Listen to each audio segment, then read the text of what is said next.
this is Trisha with Insectopia, and welcome to our sketch along today. I've been chatting with a number of you through Facebook, through messaging, and through the Nature Journaling Club. If you're not a part of that, go ahead and go check them out. They're pretty cool. Cool group of people that all love nature and going out and spending time and learning about the world around them. Alright, so today, after chatting with you, we've decided we are going to sketch damselflies. Now, damselflies are in the same order as dragonflies, right? So a lot of people, when they think of dragonflies and damselflies, they think that they look very similar, right? So they both have those long, oblong abdomen. They both have four long wings. So the order for damselflies and dragonflies is Odonata. That's the name for the entire order. All of them are called Odonata. Now, a lot of people will call them odonates. So if you hear someone say that, they're talking about a dragonfly or a damselfly. Now, dragonflies and damselflies are not families in this order. They're actually considered a suborder. Because there's multiple families of each. So we call them, each of them are suborders, and damselflies, the suborder is Zygoptera. Jody, but you're here now.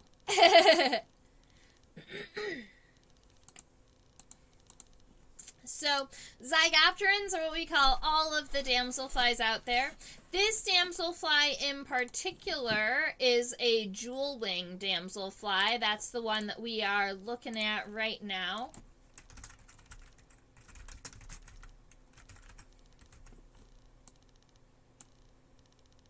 Shrink down my words a little bit so that they fit. Perfect. This is a Jewelwing damselfly, and I believe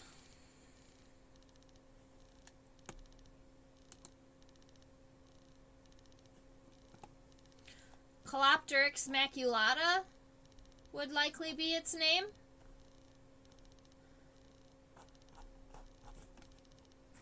I actually didn't look up its species identification before coming here, so let me really quick see if I can identify it for you.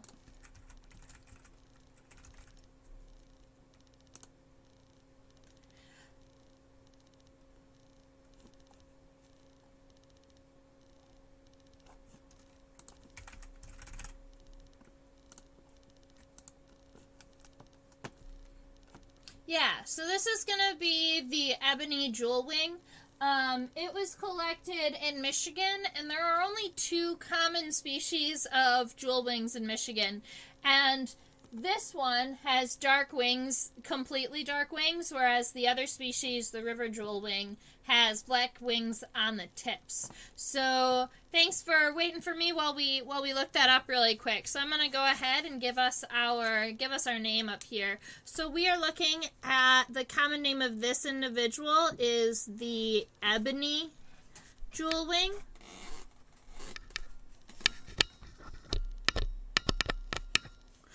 And the species on that is Calopteryx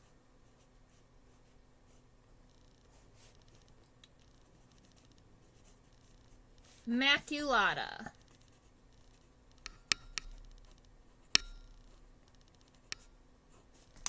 Calopteryx maculata. So that's what we're looking at today.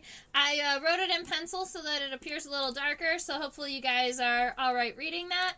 And then I'm going to go ahead and give you the scientific name here, just in case.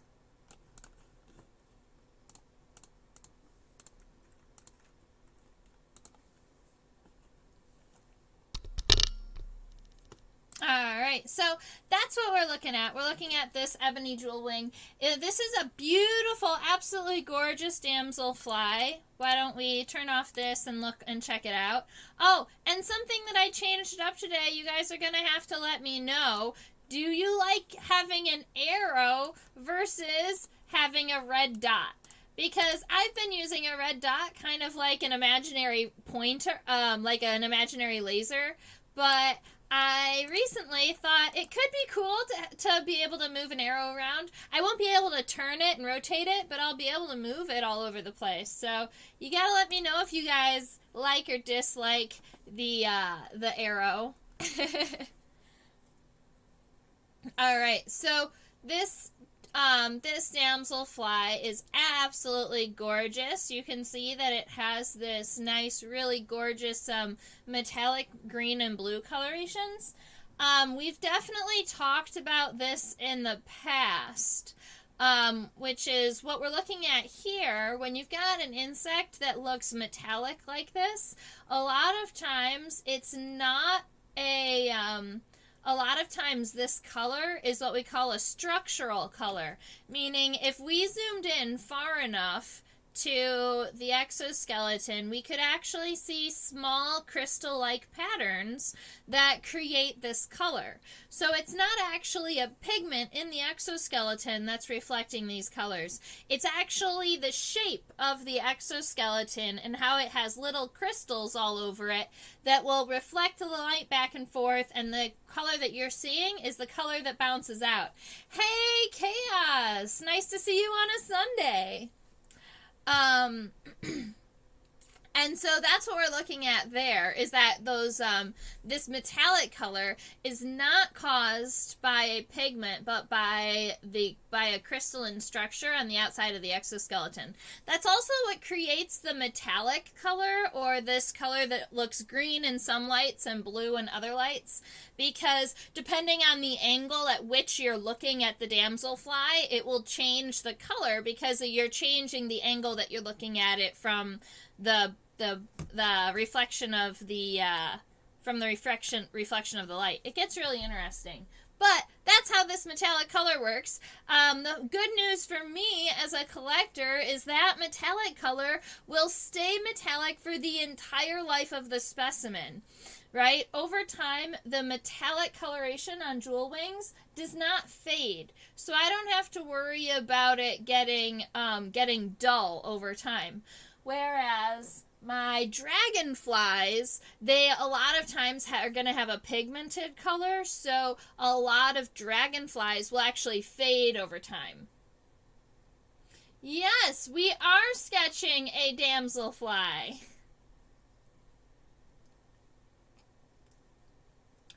And I was going to check out the end of this abdomen to see if we could tell if it was male or female. But I'm not sure exactly how to check. I would have to look it up. Hi! We've got a little bit of a crowd today.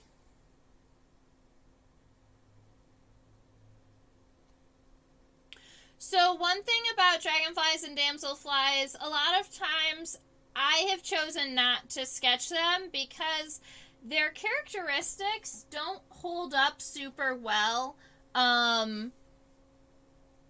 in collections, just in collections in general. Now, you'll see, like, when we look at the top of this head, you can see that it had the 2 compound eyes and these 3 ocelli here, here, and here, but that one of its eyes kind of collapsed in a little bit. That's going to be something that naturally just happens with these specimens.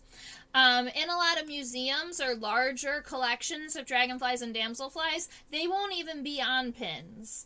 A lot of times people who actually are odonate specialists, they're going to be collecting them and putting them into clear envelopes with paper and information so that when they break, all of the pieces are at least still in the envelope with it. And that's how people collect dragonflies and damselflies. They just put them into clear envelopes, and then they'll have boxes and boxes and boxes of envelopes that you can flip through and look at the specimens. That does keep them pretty flat, but a lot of the characteristics when we're identifying them are wing venation characteristics. Especially because in dragonflies, when the colors fade, we can't really base our identifications on color. Whereas when they're alive and they're a bright red color or a bright blue or a bright green, you can identify them a little bit easier than after they die and they fade and they're all kind of a brown color. Then you're using their wing venation. Alright, so we're going to be sketching this damselfly. I'm going to go ahead and turn on my notepad and move the specimen over in this direction. So our damselfly is actually pretty long. Oh, I normally give my specimens a little boost, but it's actually so long that I guess it doesn't need a boost. Alright. There's my ruler. Alright, so we are going to be measuring our damselfly. We'll do wingspan and we'll do body length. Just for you guys out there who really like to get, when you're sketching and drawing, adding measurement or scale bars. I'm going to take our specimen and put it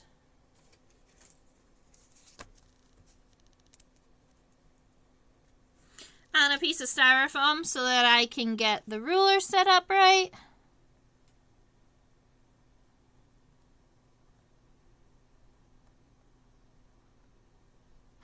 Alright, so our the body length of our damselfly is about 4.5 centimeters. So 4.5 centimeters. And the wingspan is about 5.5 centimeters.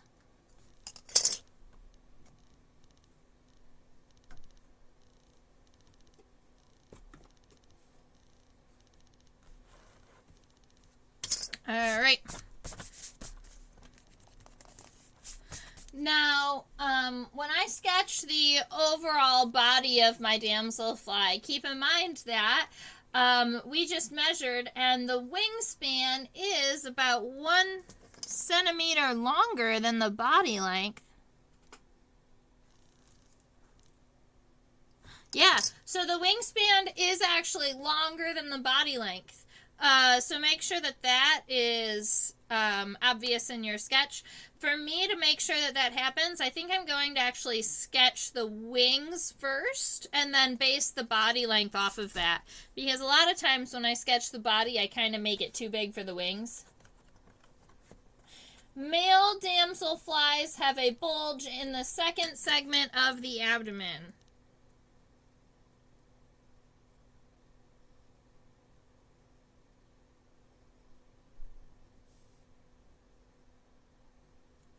We're probably going to have to flip them over and check them out under a microscope to see.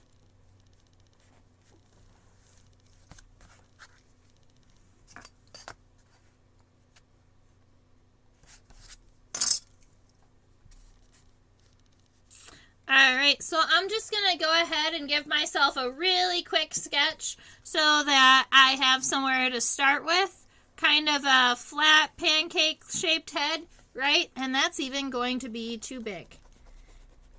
Because I have to keep in mind that the wings are huge. Shrink, shrink, shrink. Alright, so I'm just going ahead and giving myself one wing that's nice and light. Sorry if it's a little. And then the second wing.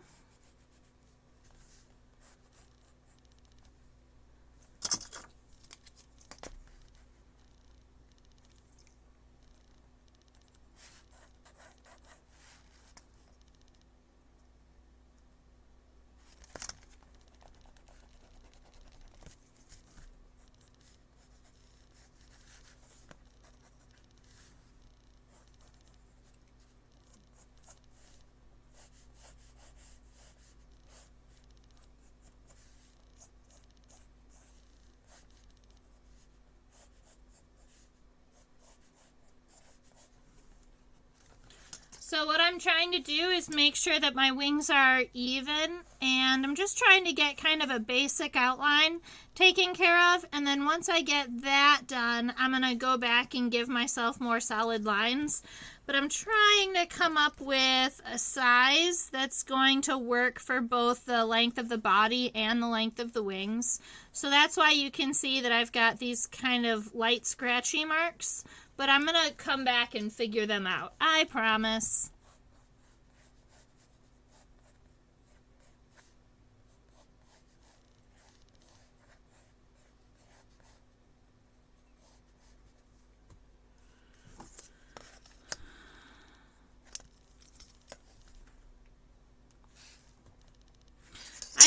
I have a ruler here. I might as well use it for a minute, right? So I've got this length of the wings, and so now I'm going to go ahead and give my head, give my insect a head, a thorax, and then a nice long abdomen. That's probably going to be a lot thinner than that, but I was just going ahead and trying to give myself a nice, let's see, we're going to about half that.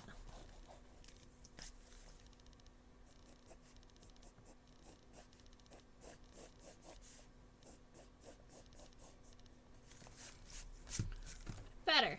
Alright, so now that I've got kind of my overall sketch, my light outline, we can go ahead and zoom in. We've already got to zoom in on the head, so we're going to go ahead and sketch that. What happened to its eyes? Yeah, so Chaos is noticing that my Damselfly's left eye is kind of crunched in. That's something that's naturally, unfortunately, going to happen with both Damselfly and Dragonfly eyes. A lot of times when after they pass, their eyes collapse. I believe all of my Dragonfly specimens also did this same thing.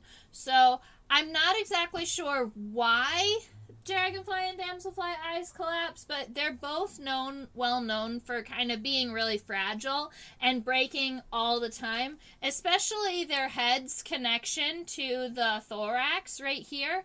A lot of Dragonflies drop their head off. If you think about the way that a Dragonfly or a Damselfly kind of has the ability to move its head in a lot of different directions, that's because the head is actually connected to the thorax pretty much on one little stalk. And that's what gives it the flexibility and the ability to move. So when they are passed away, that head will just fall off of that one connection. And sometimes you'll see them glued back on, but most of the time, Damselflies are in envelopes, so it doesn't matter if the head falls off. Alright, so I'm going to go ahead and erase this kind of smashed pancake head that I sketched in an attempt to hold space. There you go. Zygoptera. Yep. Zygoptera is the suborder in the order Odonata for the Damselflies.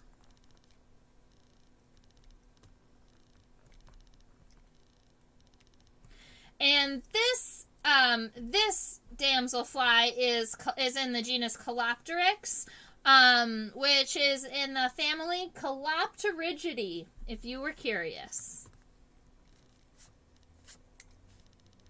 Alright, so I'm going to go ahead, I'm going to start off right here with this segment, this kind of longer, thin segment that connects the head down here to the thorax.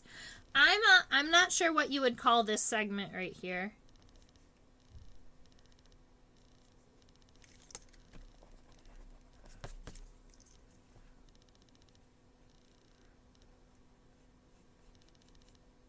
It's nice and thin and small, and then we're going to be adding the head onto this. We're going to be adding the head, and this head is pretty wide when you consider these large compound eyes. And yeah, the compound eyes are a little collapsed on the left, but the right eye is actually pretty okay. So if you look over here at this right eye, that's how it's going to naturally look in the wild. I'm sorry about this poor eye right here. Now I'm curious, what do you think? Do you like the arrow or do you prefer the red pointer dot? Because I had been using kind of this red laser pointer to kind of show off things, but I thought it could be cool today to use an arrow. What do you guys think? Do you like it?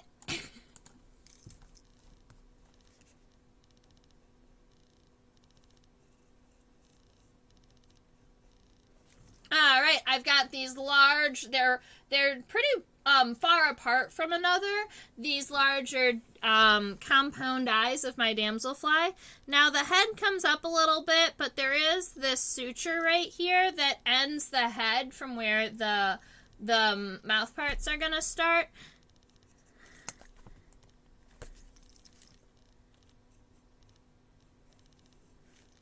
And then up here at the very top, we've got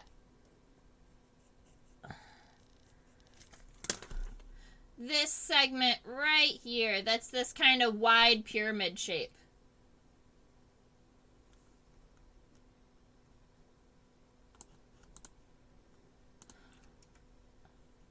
Oh, the pointer is actually more visible because it's red. That makes sense.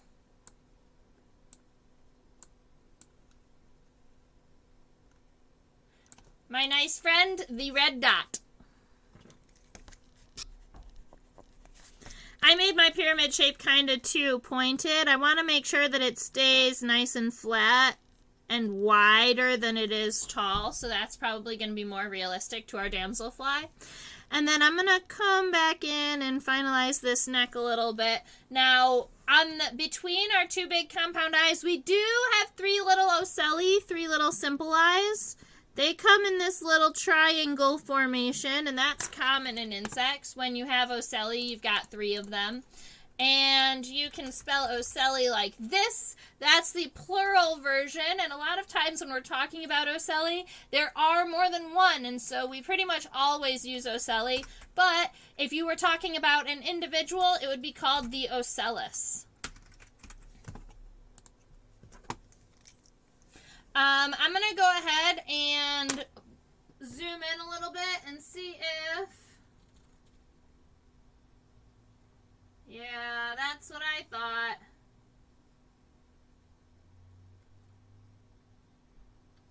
Oh, wait a minute. I do have an antenna. I was afraid that the antenna was broke off, so we weren't going to be able to see it. Now, the antenna is coming out towards the microscope, so it's at multiple levels of focus. So you're going to have to kind of look really closely with me, especially because it's the same dark metallic color that the rest of the head is. But right here, this is where the socket for the antenna is. And then it's going to come up as a stalk like this, and I think that it ends somewhere in this region. So we're going to watch the focus of it. We're going to watch it come up.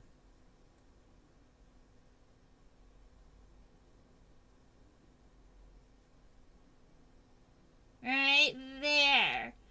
That's focused on the very tip of the antenna. So you can see that it's got what appears to look like 3 or 4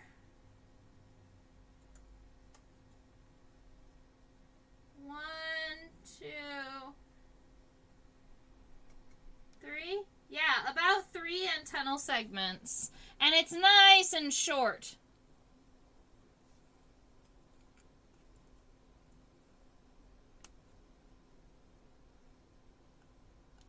That's awesome that you released a cicada in your greenhouse.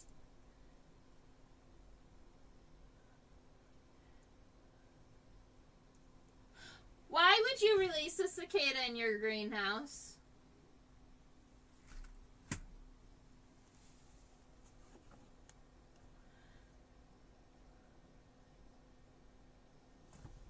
I'm looking at the front of the head here, and I'm noticing that there might be some cool mouth parts. So I'm trying to get a good angle to show everybody.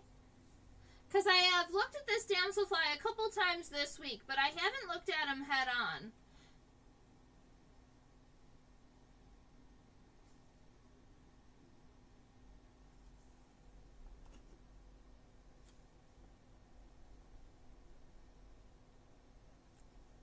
All right, so I thought that this metallic part down here were metallic mandibles, but as it turns out, that's just the labrum. That's just the upper lip. The mandibles are dark and sclerotized and not metallic, and they're down in this general region. All right, damselfly, that's fine.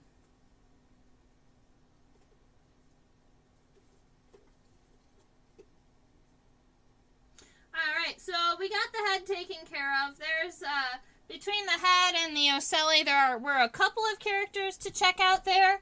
The length of the body, the thorax and the abdomen, we're going to be going ahead and sketching that next. Now, I had been avoiding dragonflies and damselflies because of the amount of wing venation talk there's going to be. But you guys asked for it, so after we get done sketching the body, we're going to talk wing venation. Just a little bit, just enough for... There are a couple of words, a couple of new terms that we're going to introduce when it comes to damselfly wings. Alright, but until then, we're going to go ahead and keep sketching down. I'm erasing... the thorax that I sketched so that I can fill in with one that I like a little bit better. I'm noticing that I probably want this next piece to be just a little bit longer than what it was. And then this damselfly has a little bit of a shoulder going on. So there's some shoulders here. You want to get it nice and wide. And then coming down. Now the first pair of wings are connected to the first segment of the thorax, right? But this first segment of the thorax is interesting because it goes on an angle like this. So it starts here and angles up this way and ends back here. So where these first pair of wings are connected, that's actually the end of the first segment of the thorax. Does that make sense? I hope that makes sense.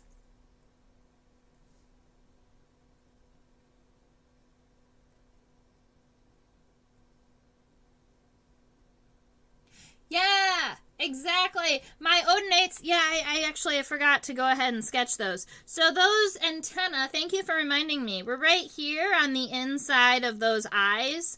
And they're generally not very long and not very advanced. Keep in mind, at least dragonflies were found 300 million years ago. I think damselflies were found somewhere in like the 230, 250 million years ago range. But they were found long before the dinosaurs, right? So these animals have actually outlived the dinosaurs and are now living with us. There's been a lot of adaptations, a lot of changes over the millions of years. But it's pretty awesome. And one of those things is that their eyesight is incredible, although they don't need, and so that makes it so they don't really need super strong antenna. Now, you'll notice that my wings are connecting way up here, and I'm going to have to move that down. So I'm imagining my damselfly. All right. So this wing is going to have to come all the way down and connect here on the end of this segment. So on both sides. And you know what? That's going to make it look a lot more like a damselfly too. So I'm happy we are going back and fixing all of these lines. So that's the end of our pronotum. And then the second segment of the thorax, the mesonotum, also starts down here and angles this way, but it's going to show up here at the top just like a little small segment. And then the last segment of the thorax is even smaller. There is not a pair of wings connected to this one. There is just a pair of legs on the underside. Alright, so that's what our thorax is going to look like.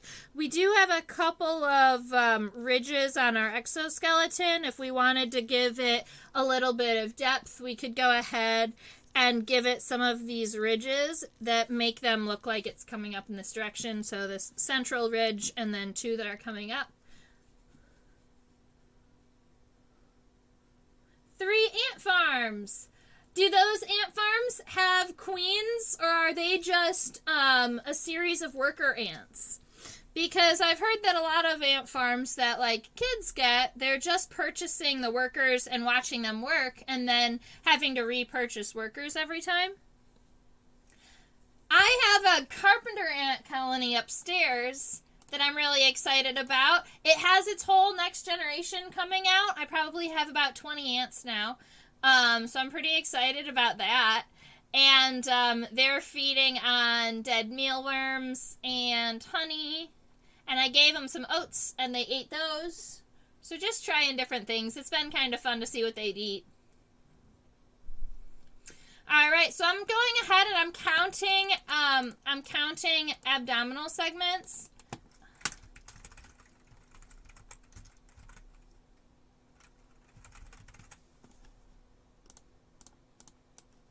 One, two, three.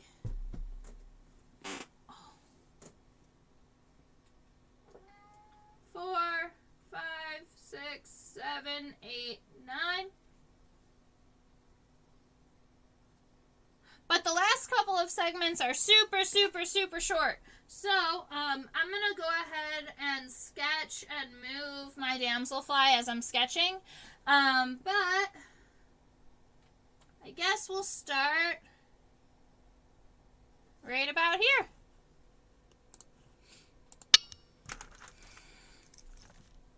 Alright, so this would be a 1.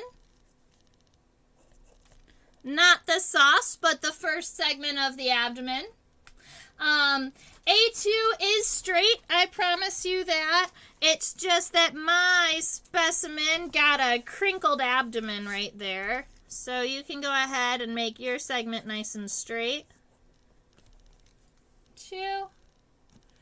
I'm going to go ahead and... I wish I could fit more under my microscope at once. Sammy. 3, 4.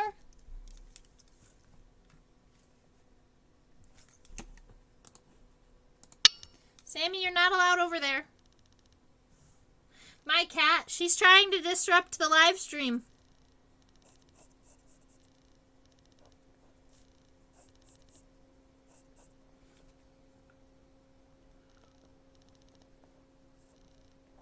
Four.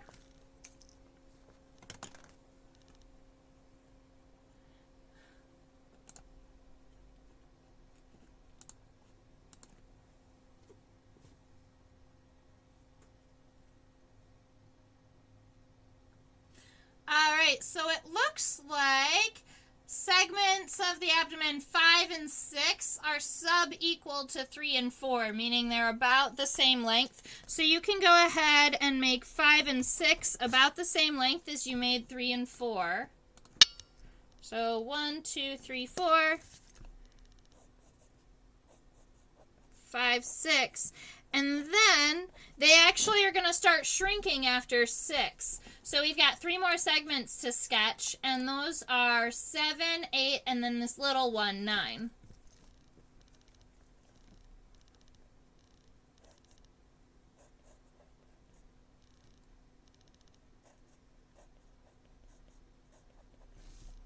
Seven, 8, 9 at the end. And then we've got this.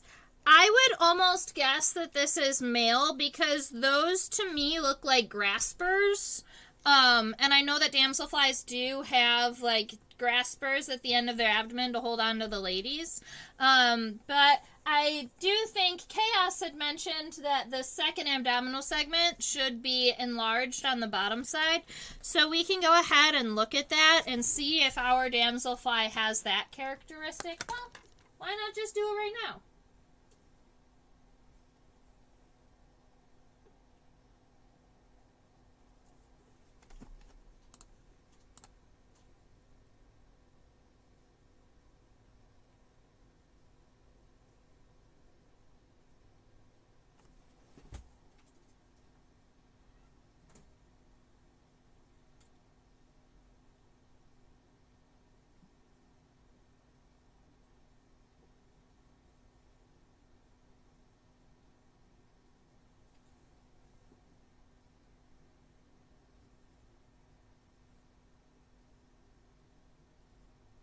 I bet you those are reproductive organs.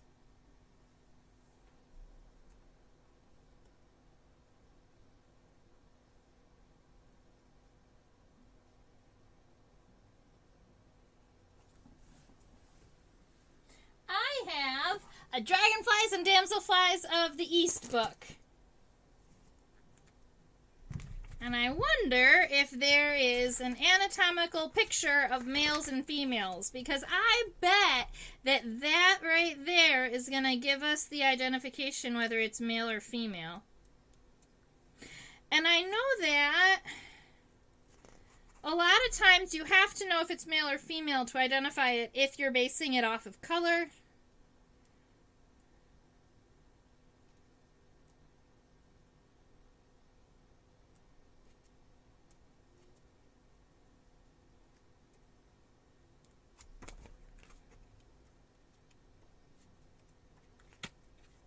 It's a male. There we go.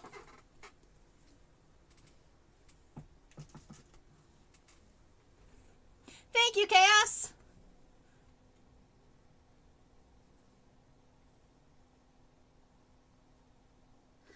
I was gonna say, just by the graspers at the end of the abdomen, it looked very male. But I have not spent a lot of time on identifying males versus females in these guys. But I have spent time looking at their wing venation. Alright, so we're gonna get a little bit wordy because we need to learn some of these characteristics.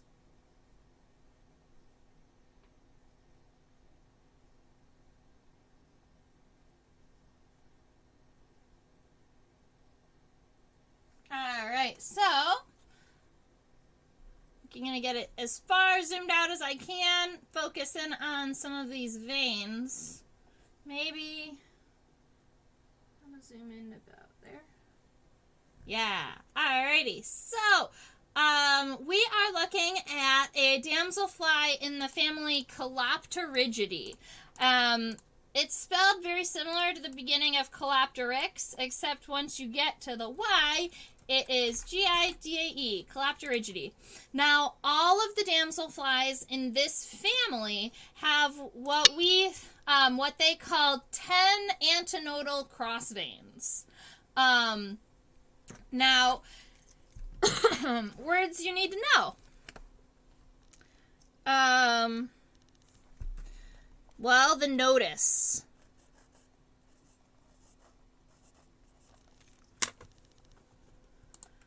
There is a part of all damselflies' wings called the notice. Alright, the notice is kind of like a node. It's in the wing right here. This is where what we call the notice. It's kind of where there's this, there's kind of a shrinking in the wing here, and there's the end of these crossveins and the beginning of those crossveins. You'll see it in every single damselfly. This right here is the notice. Alright, then you have something called the Oculus. Alrighty, so my Oculus is right a lot of times is down here at the base of the wing.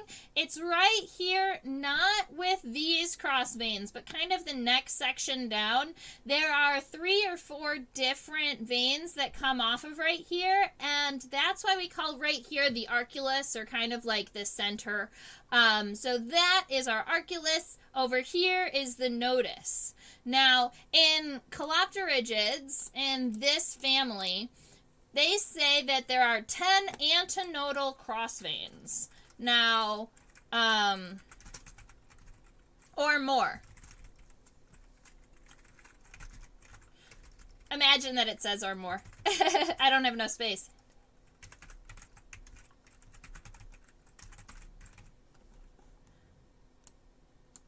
All right, so 10 antenodal crossveins. And so if you have a little bit of linguistics background, ante means before. So we are talking about 10 veins, 10 cross veins that are before the nodus. All right, that's how you break that down. There are 10 cross veins before the nodus. And so if you look right here in this region, you can see lots and lots of veins that are crossing and crossing and crossing before this nodus right here. And that's going to be the characteristic for every damselfly in this family. In Calopterigids, they've got all of these cross veins up here on the front of the wing.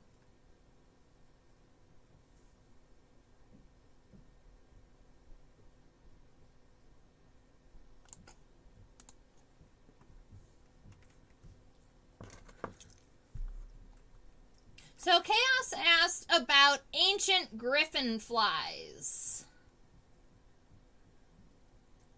And you know what? I have not done any research, or I don't really have any knowledge about the ancient griffin flies. And so maybe I should write it down.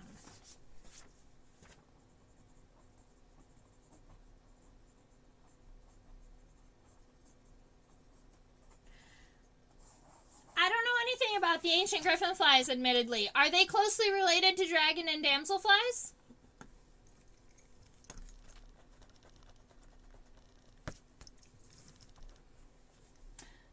All right, so when I sketch my wing venation on my damselfly, I'm going to make sure that it has a couple of things. I'm going to go ahead and make sure that it's starting way down here at the end of the first segment of the thorax, that you've got that kind of nice and long because it's angled out towards us. And then we're going to bring our wing up, and then we're going to make sure that it has that nodus, that place where it kind of comes in a little bit before it goes out. And our overall shape of the wing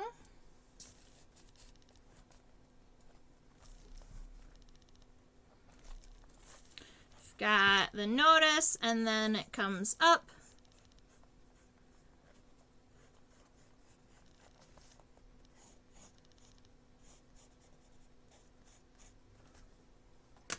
Kind of like that.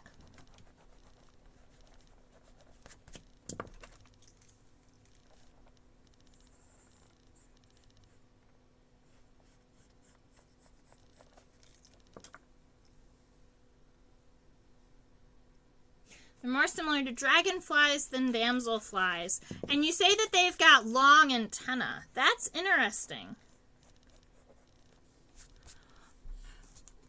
All right, so here's our nodus right here. There's a little cross vein that comes down. I'm going to take this vein and bring it all the way back to base. And then I'm going to give another vein that kind of splits that in half. And then I'm going to make sure that there's a lot of cross veins in here. Now, it definitely has more than 10. I admittedly am not going to spend a lot of time counting them. I just want to make sure that there's a lot of them in there because that's going to be the characteristic for the family. Then I can go ahead and continue that on and give some more cross veins past here.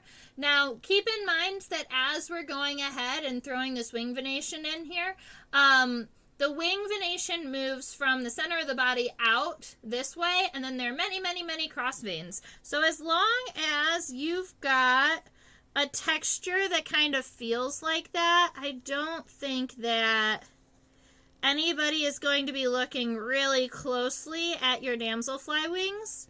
So what I'm doing here is giving myself some long veins that move out in that direction. And then I'm going to give myself a bunch of cross veins. And it's going to give kind of the appearance that I've spent a lot of time looking at the wing venation, but it's more of the feel of what the wing kind of feels like, right? Whereas these dark ones right here, these are our key characteristic. This is what people should be looking at, and I don't mind giving it an arrow. All right, 10 antenodal cross veins. Now the hind wing doesn't matter. The veins in the hind wing don't matter. And so we can go ahead and look at them and sketch them. But when we are going through and identifying, this isn't something that we're going to be worrying about.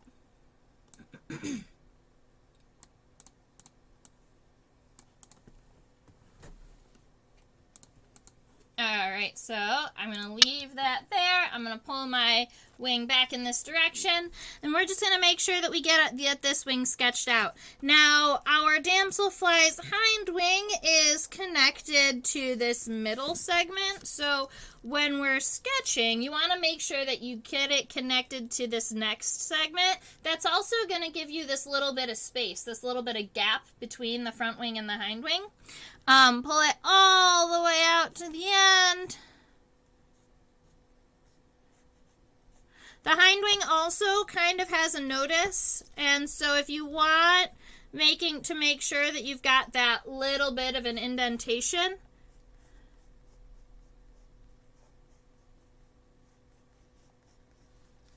and then the wing is the widest, the heaviest, right about here, crossing the vein, So if we want to make sure, we want to kind of make sure that it's narrow at the end and it gets wider towards the middle and then comes in and narrows back down. Something like that. So I'm going to go ahead and solidify this line.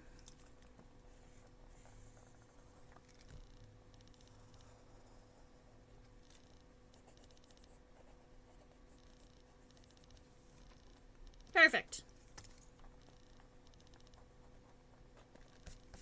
Alrighty, and then I'm going to go in and add some of these wing venations. Now, we know from up there that where the notice is, there's a vein that comes down and there's a lot of crosses. So I just went and added that. But you're just going to do the same thing. You're going to give yourself a lot of long lines that start from the center and go out towards the edges.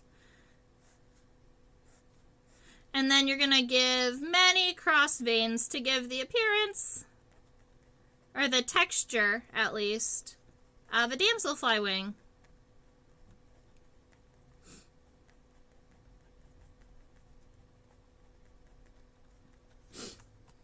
Alrighty.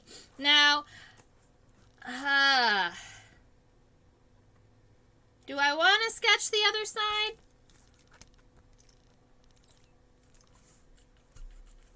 What I want to do is show you guys another family of damselflies really quick. So what I'm going to do is I'm going to leave that sketch there. Maybe I'll finish it up before I share my image, but I want to show you one more damselfly nymph. Yeah, so we consider these long, straight antennae, even though they're not too long, we do consider them straight, and so they're considered filiform. When I think of filiform antenna, I think of antenna in the form of a filament, or nice and straight, nice and long and thin. They don't have any knobs, they don't have any bushes, they don't have any extra hair. They're kind of this basic antenna. So, yes, beetles, grasshoppers, crickets, dragonflies, damselflies, bloop, bloop, bloop. Let's see. Praying mantids. Also, cockroaches. They've all got these filiform antennae. Alrighty. Now, we talked about the Oculus and the notice in that Damselfly, but I didn't actually show you why we need to know both of those, right? I showed you why we needed to know the notice, right? We need to know where the node is, the notice is, so that we could count how many cross veins there were before it. Now,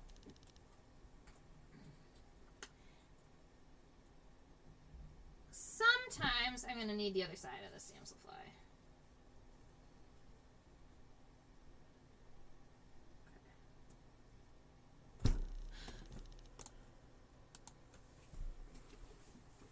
And scorpion flies, yes.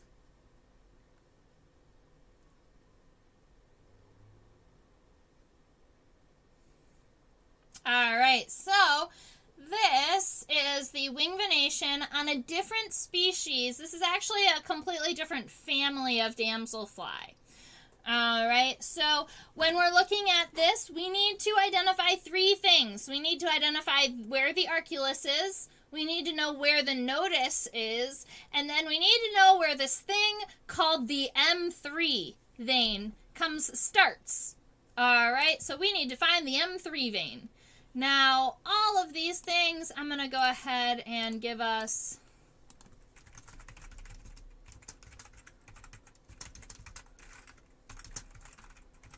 All right, those are the three things we need to find. So, the node is right here. This is going to be kind of where these two veins cross, and the wing kind of comes in a little bit. Looks like there's a rubber band holding it shut. And we'll notice that there are less than 10 antenodal cross veins. I believe that there are only 2. Let's count. Yeah. So along this whole section, there are only 2 antenodal cross veins in comparison to that last damselfly that had a lot, way more than 10. All right, so that's where we can find our notice. The Oculus is right here. This is, it tends to be where there is this shape, this opening, kind of at the base of the wing. I don't know how else to describe it. It's this kind of long open cell, and a lot of times it has a Y that closes it. All right, so we found the Oculus. The last thing that we need to find, I had mentioned the M3 vein. That's something that we didn't even have to look at on the other damselfly. And that M3 vein is this little itty-bitty vein right here that starts here, connected to the Oculus, and swooshes. Wait a minute.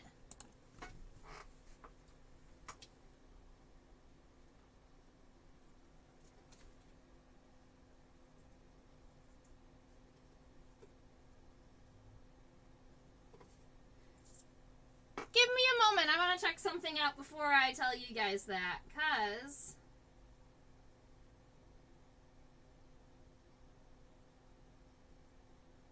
there it is. Oh my goodness.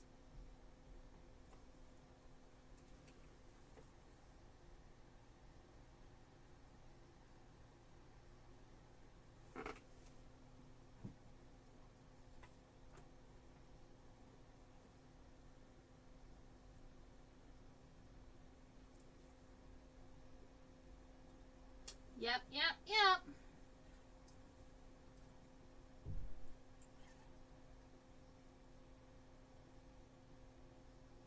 Me, myself, and I didn't notice something until I was explaining it to you. You know how people say that teaching something, like learning, happens when you teach sometimes?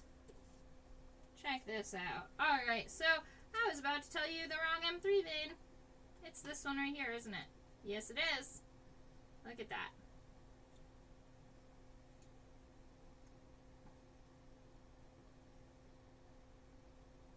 Okay. Sorry about that. We're back. All right. So we are looking at this wing venation. And And it was at a different focus level, so I didn't notice it while I was chatting with you the first time. So we're looking at, let me grab this pointer, there it is. This is the notice. Back here is the Oculus. I have to focus a little bit down to see it. It's where all of these veins kind of meet up. Now we're looking for this thing called the M3 vein, and we want to know if it starts closer to the Oculus or closer to the notice. All right. And when I'm changing it's never going to be connected to the Oculus. It's going to be connected right there. Look at that. So right about here, there's this vein that kind of comes down and swoops out. I can even move the specimen over just a little bit.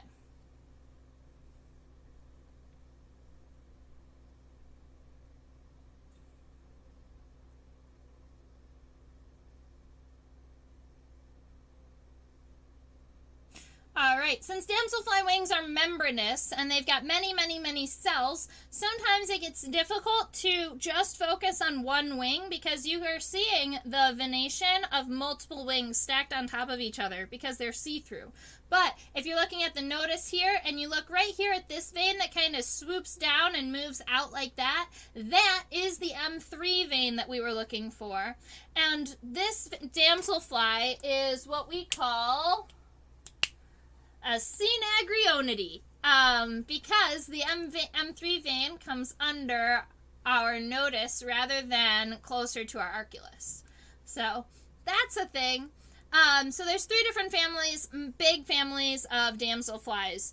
The first one that we saw was the Calyptorigid. They have those 10 antinodal cross veins. You've got this one, the synagrionid, that has the M3 vein closer to the notice than the Oculus. And then the other family is actually a family of damselfly that I don't have in my collection yet, which are the Lestids, where this M3 vein is actually come closer to over here, so it's actually closer to the Oculus than the notice. So those are your 3 families.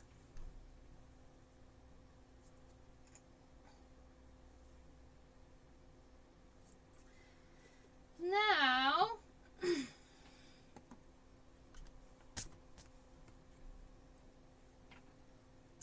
I know that, check this out.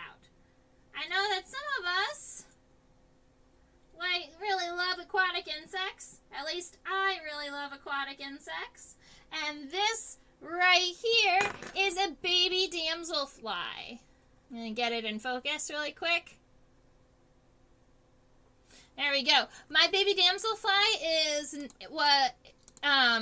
is stored in ethanol, so it does not, immature insects a lot of times do not get pinned. They get to stay in a vial, and so when they're out and about, they tend to be a little bit more difficult to kind of move around, but they break less regularly, so that's great. This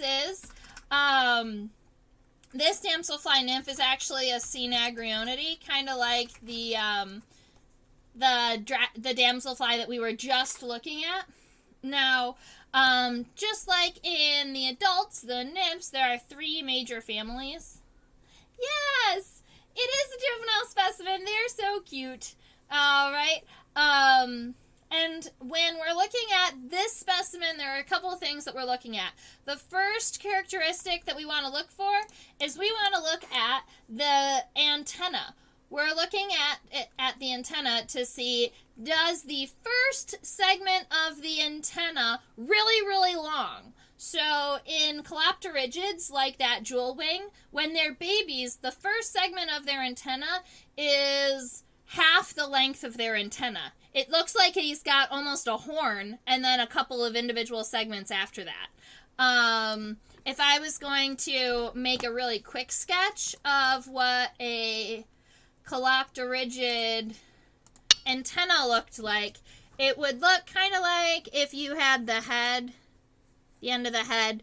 They've got these long kind of stalk-like antenna that then have a couple of segments at the end. but they have one really long segment. Whereas in this right here, you can see that the segments are sub-equal. So the segments at the base to the next couple of segments, they all are about the same length. They get a little shorter towards the end. So that's the first thing that we have to notice. All right, so we know it's not a jewel wing. It's not a Calopterygiid. The other thing that we have to do is we got to flip the specimen over. Ba-doop.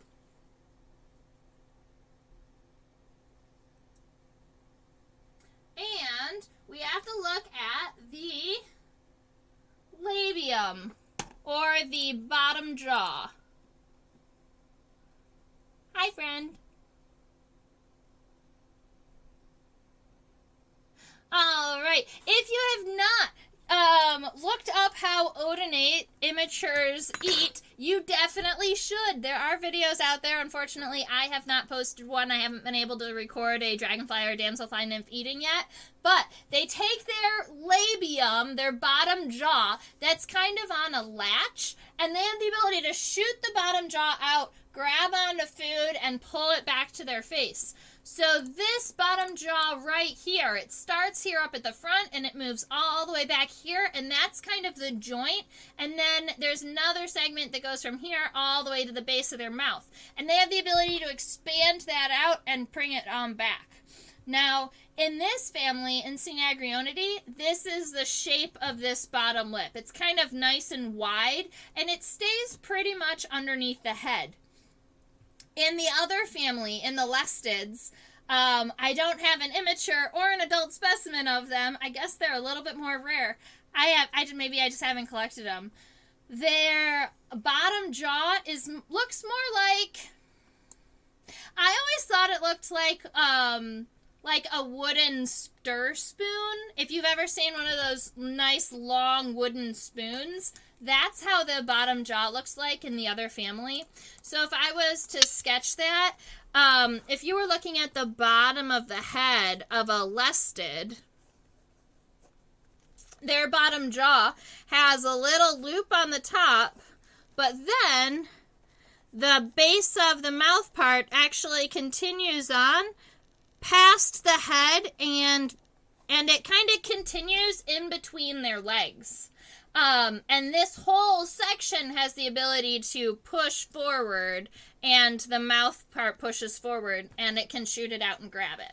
So in Lestids, their bottom jaw actually looks like a spoon, long and thin at the base, and then circular at the front.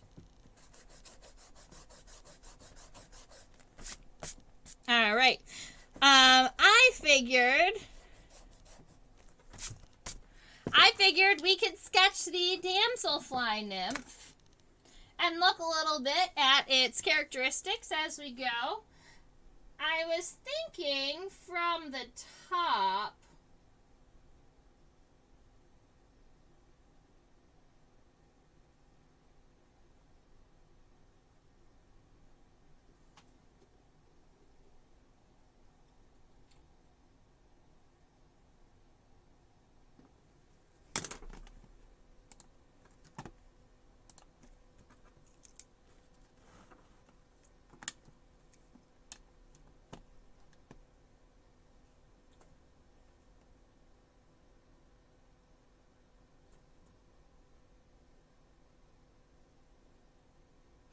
yeah, so Chaos brings up a good point. A lot of times these immatures, these nymphs, they're catching fairly large food. They can take down some pretty large prey. Now, dragonfly nymphs are going to even have the ability to take down like small fish and small tadpoles. A lot of times I imagine Damselflies is feeding on some of the smaller specimens. I'm sure that they can take up to insects their size, though. They're a pretty good predator, but they don't have any venom, so they don't have the ability to paralyze their prey. So whatever they catch, they kind of have to just hold on to, like a praying mantis. And where damselflies can feed on food that's bigger, that's equal to or a little larger than their body size, their attack rate isn't as good as their adults. So at least dragonflies have a 90 to 100% attack rate. And as a predator, I believe that they are the highest attack rate that we have kind of, that people have researched and figured out. Like lions and lions, they're a big predator, right? They're running down and catching their prey, but their attack rate is only about 30%, meaning only about 30% of the prey animals that they chase, they actually catch and eat. Whereas dragonflies have a 90 to 100% attack rate, meaning that if they see it and they want to eat it, if it becomes a prey animal to them and they go to attack it, they have a 90% chance of actually eating it and succeeding.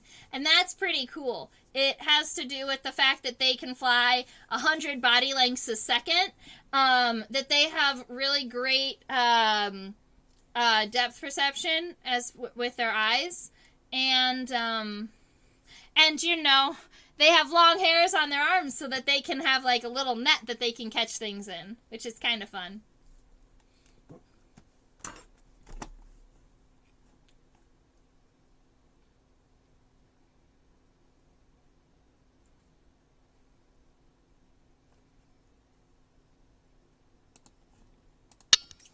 Alright, so I'm just going to go ahead and sketch my damselfly in this little corner right here, but we know that it is not the same. It's actually a different family as this adult, so if you wanted to, you could kind of box it off a little bit, make sure it's separate. You could even write Cynagrionidae on it, because that's going to be the family.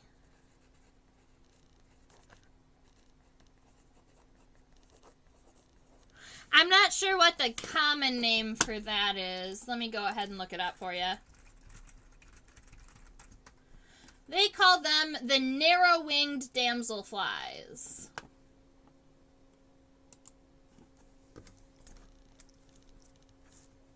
Alright, the back of the head is kind of square and boxy, so I'm going to go ahead and give it kind of this nice kind of boxy head. With these angles up here, and then I'm going to go ahead and give it some eyes. Now, these eyes, they're going to expand a little bit past what I imagine the exoskeleton is, because you want the eyes to kind of bulge out just a little bit, not a lot. Not as much as that one. There we go. And then I'm going to come up here and I'm going to finish off the frontal lobe of our head. And then we have two pretty decent, you can see them from the top. They do have mandibles that are connected to that. Are they connected to the bottom lip? They do have kind of two little grabbers that are connected to the bottom lip. And you can see them from the top. So I'm just going to go ahead and kind of give them some what looks like some nasty mandibles. And then we've got those filiform antennae, right? Long and straight, filiform.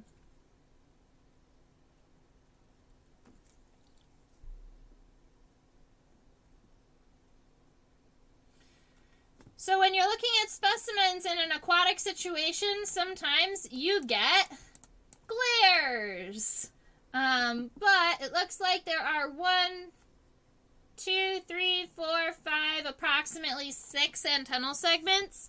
The first one, wider and about wider than all of the other ones, but they're all about the same length.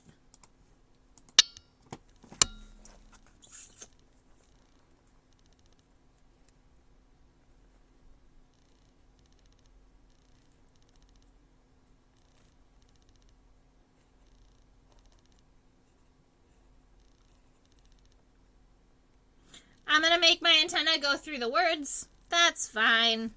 All right. My Cynagrionidae, my damselfly, does have 3 little ocelli. You can see those in our microscope right here. Those 3 kind of lighter dots. I could go ahead and zoom in a little bit on the head so that we can see those features better.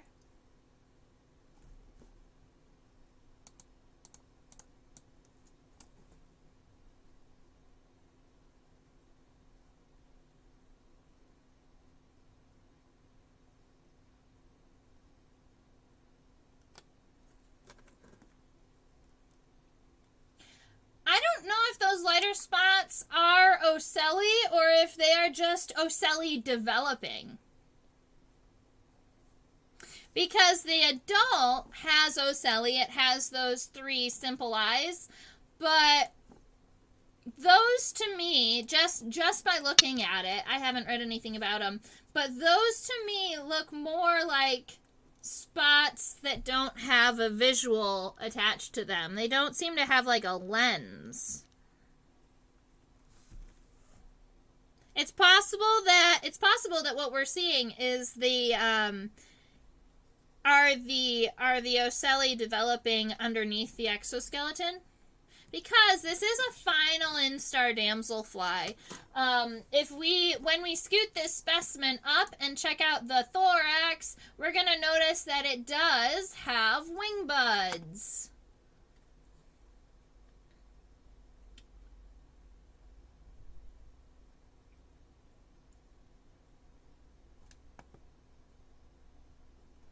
Yeah, so right about here and here on the back of my damselfly larvae, you can see that it's got these kind of wing buds, or almost like half-length wings that are not going to be used to fly or anything just yet. That's where the wings are developing.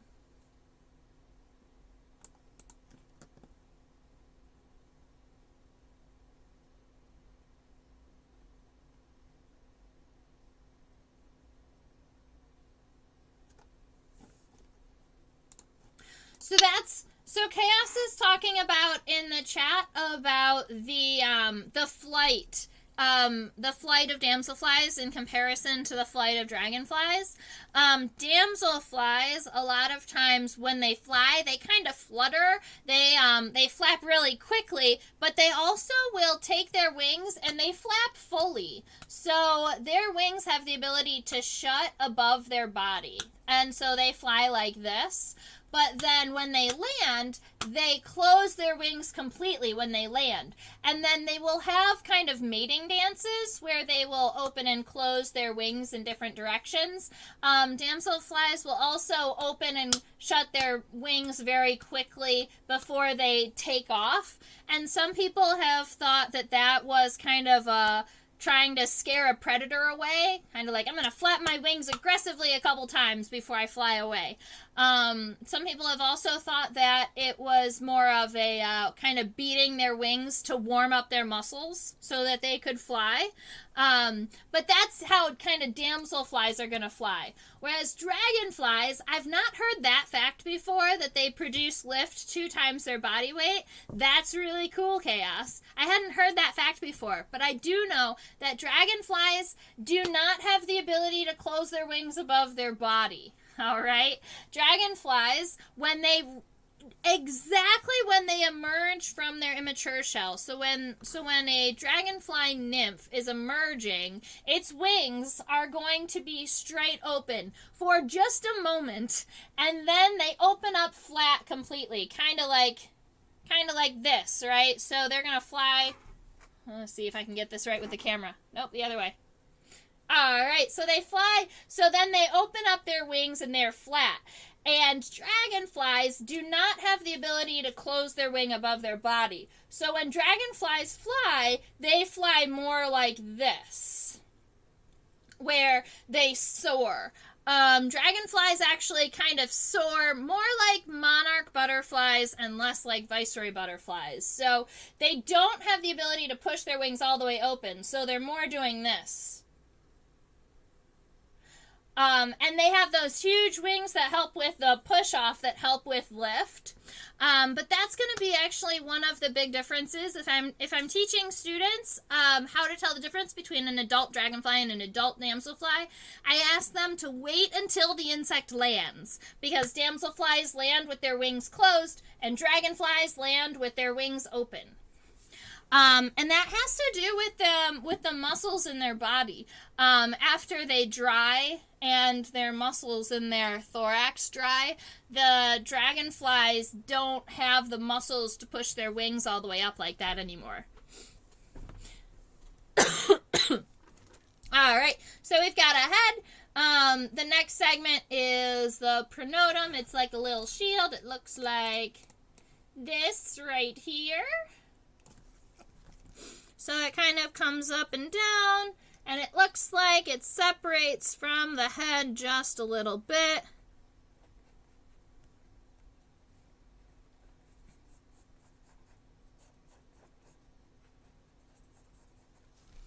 Alright, so we've got the pronotum, and then behind that, we're actually going to start looking more at the wing buds.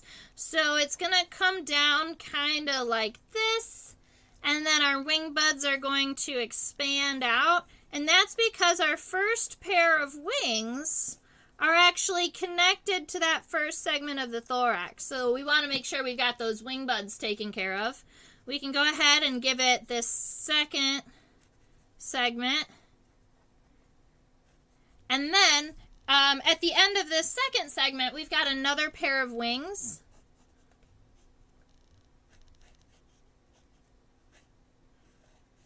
So we've got a front pair and a hind pair now, and we're going to give it a third segment of the thorax, and then after that it's going to be abdominal segments all the way to the end. Now my specimen is actually pretty long, which means it's going off the page.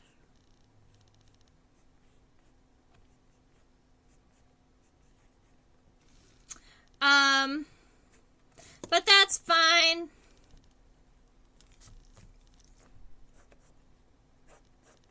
There is another characteristic at the very, very end of the abdomen, and so I'm just going to go ahead and draw the tails here once we get to them. Damselflies have 3 tails at the end of their abdomen that look kind of like tails, but they're actually gills to help the damselfly breathe. I'm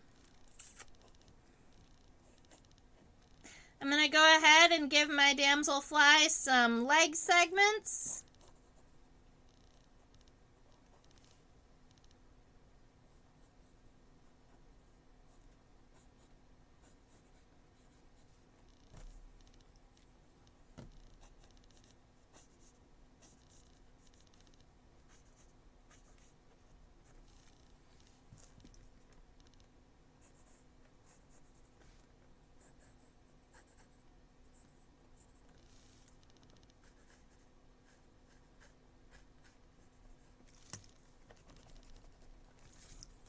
Dragonflies, also, if you want to do another fun little factoid, dragonflies also have the longest migration of any insect.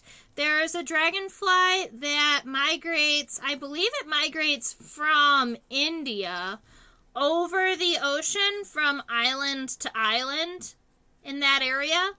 And there's a migration that's actually longer than the monarch migration.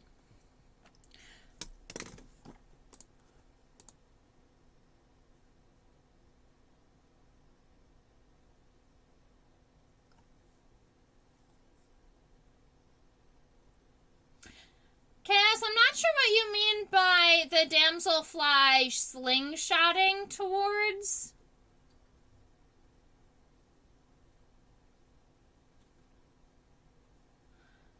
The dragonfly species that migrates is called the wandering glider. Are dragonflies your thing, Chaos?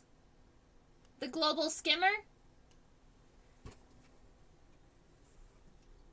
Are those both common names, or is it just that you had...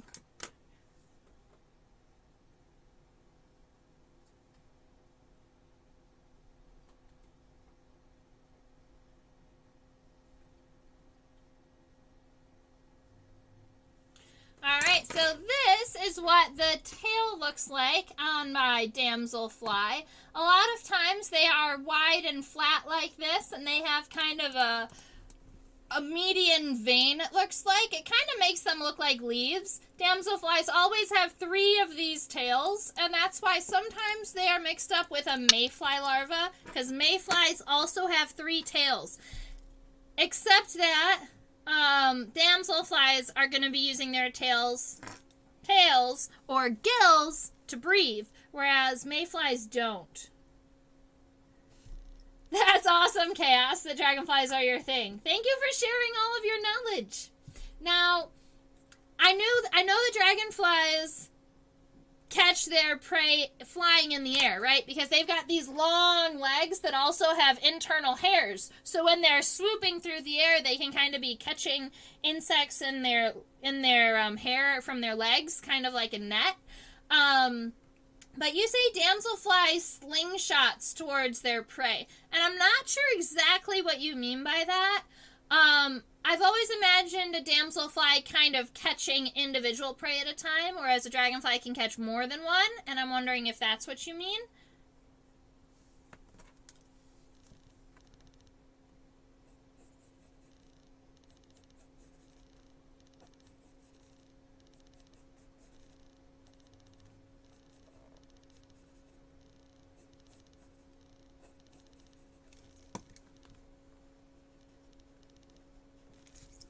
So I'm going ahead and I am sketching the 3 long leaf-like tails at the end of my Damselfly Nymph over here. So we can say that that's what it looks like at the end.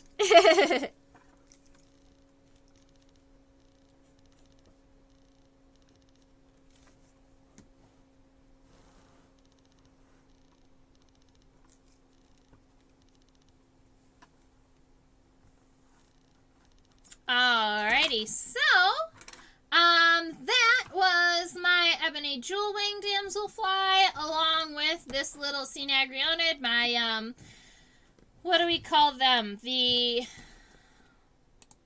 narrow-winged Damselfly? Yeah, this was my narrow-winged Damselfly Nymph. If you were to ask a high-level entomologist, or you were talking to a scientist, they might be a little bit older, sometimes instead of calling baby dragonflies nymphs, we call them naiads. It's just because that there's a slight difference in the metamorphosis of the insect, and that the immatures are aquatic versus the adults being not aquatic, terrestrial. And so sometimes we call them naiads instead of nymphs.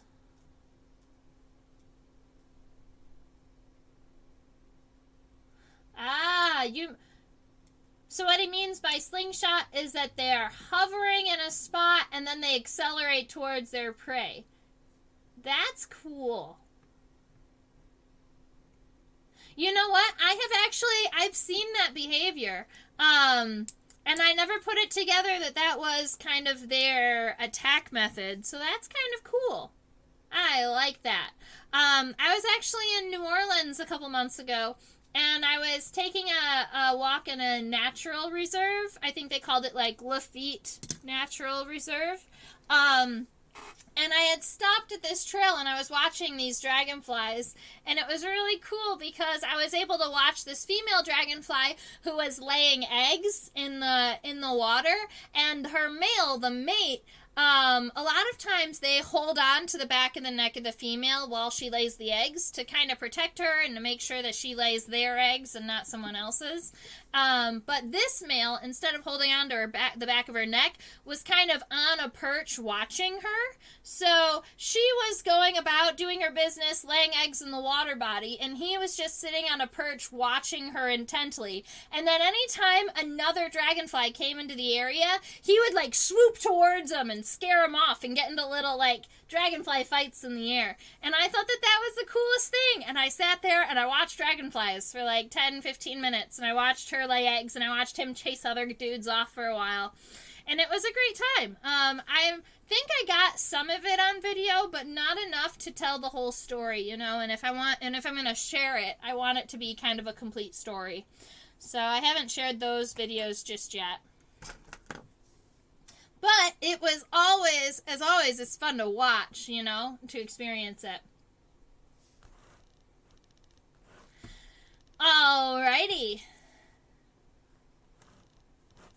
Well, being a dragonfly and a damselfly guy, did you, I hope that you enjoyed chatting dragonflies and damselflies with me, and also sharing your knowledge. Thank you.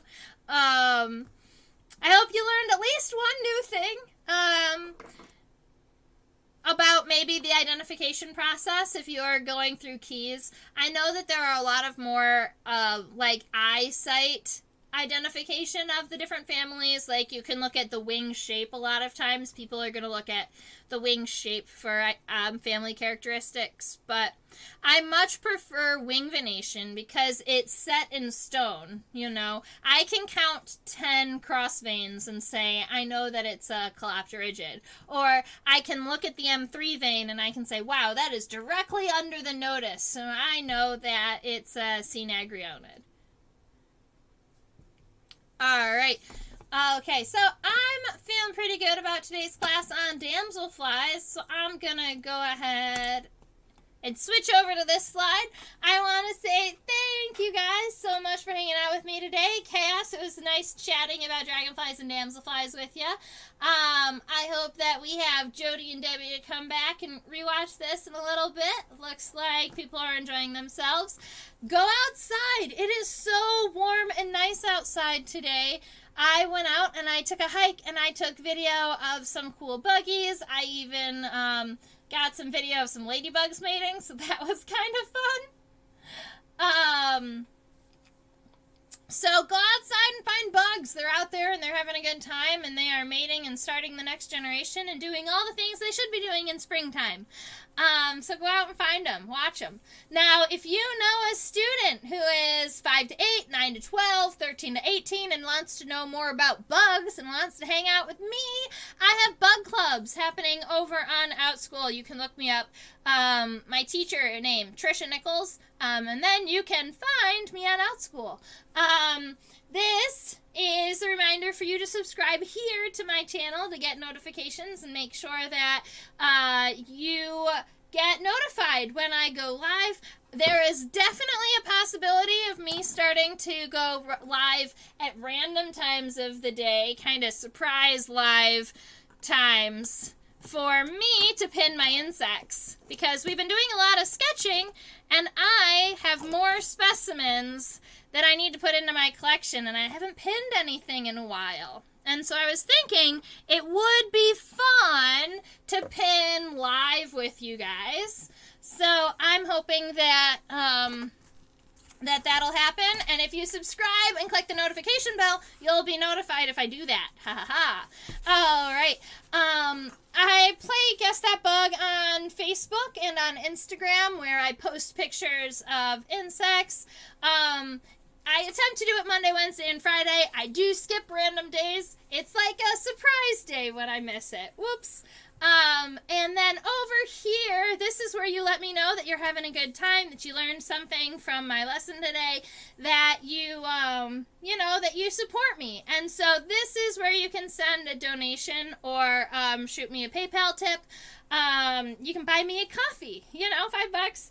I appreciate everybody who has already donated and sent money for the cause to help me continue to teach about bugs and insects, and to share my love with you on a virtual setting and in person, where I've been doing butterfly releases and blacklighting nights. So I hope that you have a wonderful rest of your week, and I will be live streaming again on Thursday at 10 p.m. Eastern, or next Sunday at 4 p.m. Eastern. All right, see you then.